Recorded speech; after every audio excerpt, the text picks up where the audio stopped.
Which one of the following compound are not used as disinfectant. अच्छा, disinfectant का मतलब बच्चों यहां से क्या समझते हो? इसका मतलब वो जर्म्स को किल नहीं कर रहा है। भाई एकदम सिंपल सी बात यही है ना, वो जर्म्स को किल नहीं कर रहा है। तो यहां पे हमारे पास एक वेरोनॉल और एक हमारे पास यहां से क्या कहते हैं, प्रोंटोसिल। तो ये हमारे पास दोनों एक्ट करते हैं, एक्ट एज अ, देखो जो वर्नॉल है ये बहुत कॉमन है, ये हमारे पास कॉमन होता है स्लीपिंग पिल्स के थ्रू। कैसा? स्लीपिंग पिल्स के थ्रू ये हमारे पास बहुत कॉमन होता है, पहली बात। दूसरी बात, इसका मतलब ये एक्ट कर रहा है, एक्ट एज अ ट्रांकुलाइजर। किसकी तरह एक्ट कर रहा है? ट्रांकुलाइजर की तरह एक्ट कर रहा है। और ये जो एक्ट करता है, ये एक्ट करता है, एक्ट एज अ हमारे पास डिसइंफेक्टेंट की तरह बच्चों एक्ट नहीं करता है, ये एक्ट करता है टू ट्रीट बैक्टीरियल इन्फेक्शन। मैं लिख दे रहा हूं, टू ट्रीट बैक्टीरिया। देखो मेरे साथ बच्चों लिखते चला करो ताकि आप लोग की हैबिट भी बनती रहे। To treat bacterial infection. आज मेरा कैमरा खराब होने की वजह से, इसी वजह से आप लोग मुझे देख नहीं पा रहे हो, तो मुझे समझ में भी नहीं आ रहा है कि आप लोग पढ़ाई कर रहे हो कि नहीं। वैसे आप लोग पढ़ाई कर रहे हो, मुझे पूरा विश्वास है, आप लोग बहुत मन लगा पढ़ाई कर रहे हो, और आप लोग का डेफिनेटली जेई हो, नीट हो, आप लोग का 110% क्लियर हो जाएगा। आप लोग को कोई दिक्कत नहीं आएगी।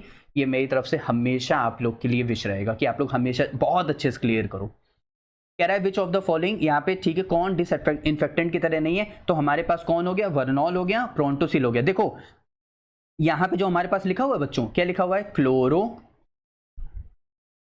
जाइलिनॉल। देखो इसके आखिरी में इनॉल आ रहा है, इसके भी आखिरी में ओ इनॉल आ रहा है, इसके भी आखिरी में इॉल आ रहा है। ये सब आते हैं डेटॉल की तरह। मतलब एक ट्रिक बता रहे, ध्यान रखना, ये कॉमन, ये वाला जो कॉमन एंटीसेप्टिक है, ठीक, लाइक डेटॉल, किसकी तरह? लाइक डेटॉल की तरह। तो स्ट्रॉन्ग डिसइंफेक्टेंट है एंड जर्मिसाइडल है, ठीक, जर्म्स को किल करता है, ठीक है।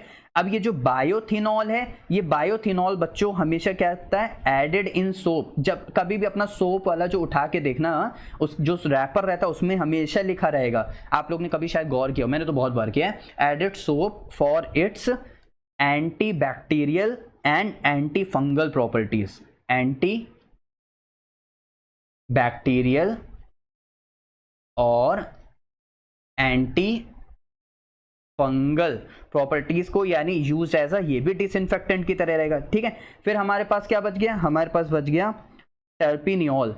अब ये टर्पिनियोल क्या है हमारे पास? Found in perfumes. ये कहां पे फाउंड होता है? Found in perfume. अब ये परफ्यूम में कैसे? अरे भाई हम लोग रूम में रूम फ्रेशनर की तरह इसको छिड़कते हैं, तो यानी डिसइंफेक्टेंट, यानी जो थोड़े जर्म्स वर्म्स होते हैं उसको हम लोग किल करते हैं। तो found in perfumes, antiseptic products. ये माइल्ड एंटीसेप्टिक होता है जिससे हमें भी ज़्यादा दिक्कत ना हो, और यूज इन फॉर्मुलेशंस, तो ये भी यूज्ड एज अ डिसइंफेक्टेंट। तो हमारे पास ऑप्शन नंबर सी और डी क्या हो जाएगा? इनकरेक्ट, यानी ऑप्शन नंबर सी और डी, यानी ऑप्शन नंबर 1 क्या हो जाएगा मेरे पास? यहाँ से करेक्ट हो जाएगा। क्लियर?